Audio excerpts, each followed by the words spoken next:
আমার আসামি পালিয়ে যান নাই, উনি এই দেশ থেকেই যেতে চান নাই। তা বিভিন্ন মিডিয়া, পত্রপত্রিকা প্রতিটি জায়গায় সেটা এসেছে এবং উনি একথাও বলেছেন যে আমাকে প্রয়োজনে এখানে মাটি দেন হত্যা করে, তবু আমি যাব না। কিন্তু প্রেক্ষাপটটা এমন দাঁড়িয়েছে, ওনাকে যেতে বাধ্য হয়েছে। উনি হেলিকপ্টারে করে গেছেন, প্রতিটি মানুষ এদেশে মানুষ দেখেছে।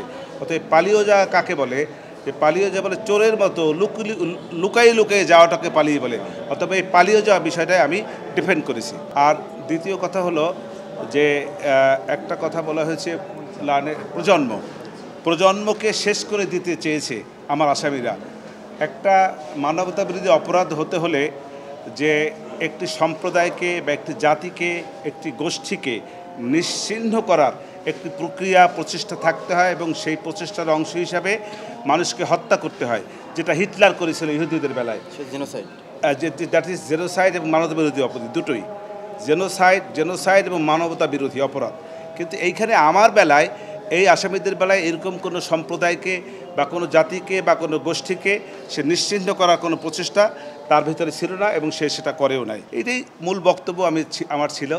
আর একটি ছিল অ্যাপ্রুভারের কথা বলেছে যে লার্নেড অ্যাটর্নি জেনারেল সাহেব বলতে চাচ্ছেন যে তাদের সাক্ষীকে সমর্থন করে যে সাক্ষী আব্দুল্লাহ আল মামুন সাহেব যে সাক্ষীটা দিয়েছেন তাকে সমর্থন করে দিয়েছেন যে আমরা সব অপরাধ করেছি, সেই অপরাধের সমর্থনে উনি সাক্ষী দিয়েছেন। সেখানে আমার বক্তব্য ছিল এই যে লার্নেডকে আব্দুল্লাহ আল মামুন সাহেব উনি নিজে বাঁচার জন্য একটি অপকৌশল হিসাবে নিজেকে অ্যাপ্রুভার ডিক্লেয়ার করেছেন। আমার মূল বক্তব্যগুলো ছিল এটা। এবং আমি একথাও বলেছি লাস্টে যে আসামি পক্ষ যেমন ন্যায় বিচার, বাদী পক্ষ যেমন ন্যায় বিচার চায়, আসামি পক্ষ আমরাও ন্যায় বিচার চাই।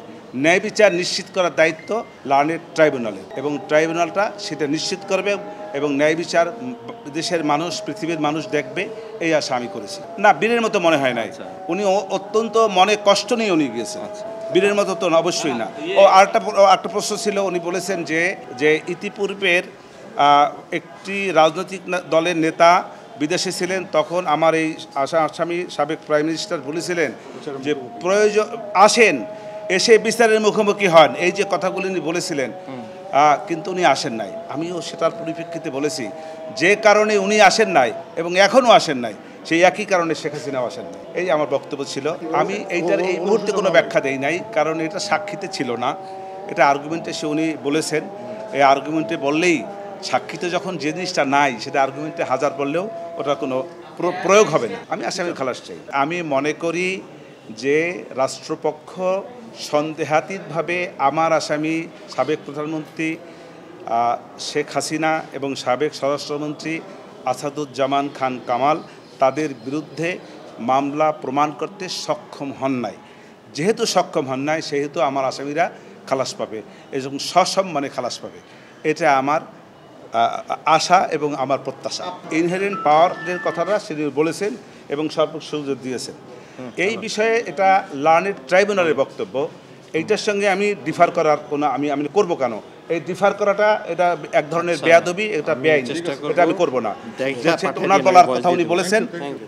যদি কোনো আমার ডিফেন্স প্রসিকিউশন থেকে কোনো কথা বলতেন, সেইটাকে আমি ডিফার করতে পারতাম। আমি ওইটার বিষয়ে ডিফার করব না এবং ওইটার বিষয়ে আমি কোনো বক্তব্য দেব না।